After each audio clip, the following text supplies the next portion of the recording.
एक पुराने जमाने में पहाड़ों के दरमियान एक छोटा सा कच्चा गांव आबाद था। चारों तरफ ऊंचे पहाड़, सब्ज खेत और मिट्टी के घर थे। इसी गांव में दो दोस्त रहते थे जिनके नाम करीम और रहीम थे।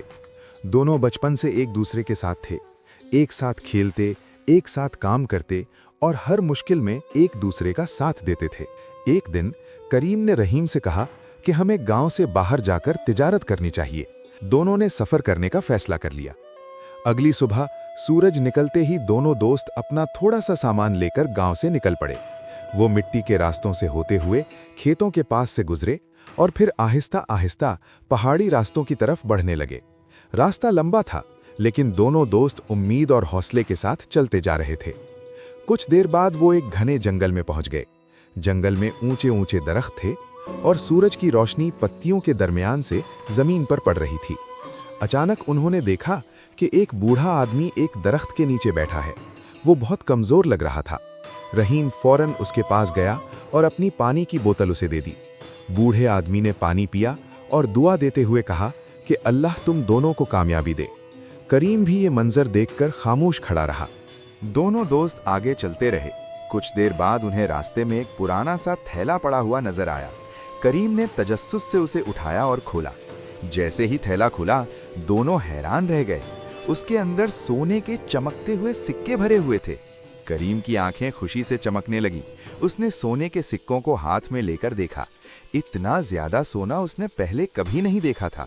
रहीम ने थैले को गौर से देखा और आहिस्ता से कहा कि ये जरूर किसी का खोया हुआ माल है, हमें इसे वापस करना चाहिए। करीम के दिल में लालच पैदा होने लगा। वो सोचने लगा कि अगर ये सोना हमारा हो जाए तो हम बहुत अमीर बन सकते हैं। लेकिन रहीम बार बार उसे समझाता रहा कि दूसरों की चीज लेना गलत है। दोनों दोस्त इस बात पर बहस करते रहे। शाम होने लगी तो उन्होंने जंगल के किनारे एक जगह आराम करने का फैसला किया। उन्होंने छोटी सी आग जलाई और वहीं बैठ गए। रहीम खामोशी से आग की तरफ देख रहा था, जबकि करीम के जहन में सिर्फ सोने के सिक्के घूम रहे थे। रात गहरी हुई तो करीम के दिल में एक बुरा ख्याल आया। उसने सोचा कि अगर रहीम ना रहे तो सारा सोना उसका हो जाएगा।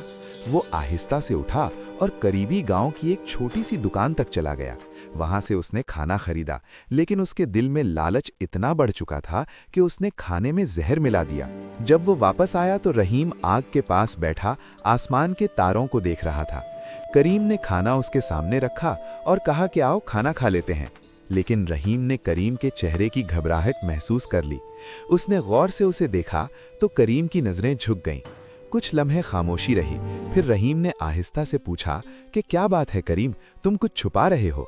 करीम के दिल पर जैसे बोझ पड़ गया। वो ज्यादा देर तक सच छुपा न सका।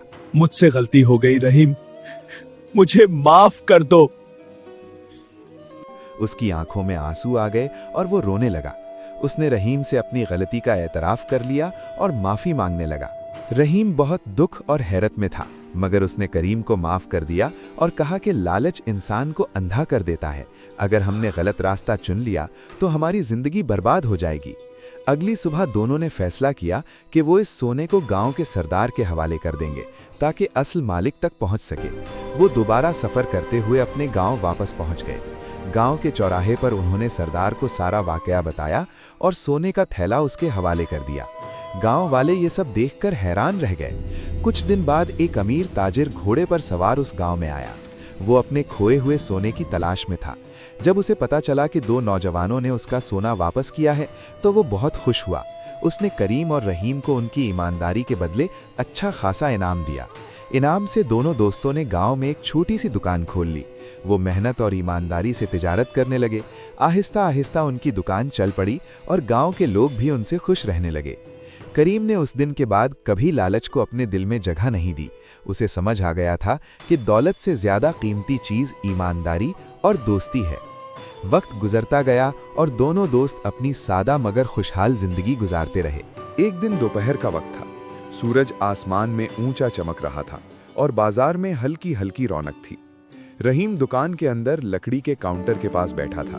उसके सामने पुरानी सी हिसाब की किताब खुली हुई थी। वो सिक्कों और नोटों को गिनकर बड़ी एहतियात से हिसाब लिख रहा था। उसके चेहरे पर सुकून और इत्मीनान था। दुकान के बाहर करीम खड़ा था।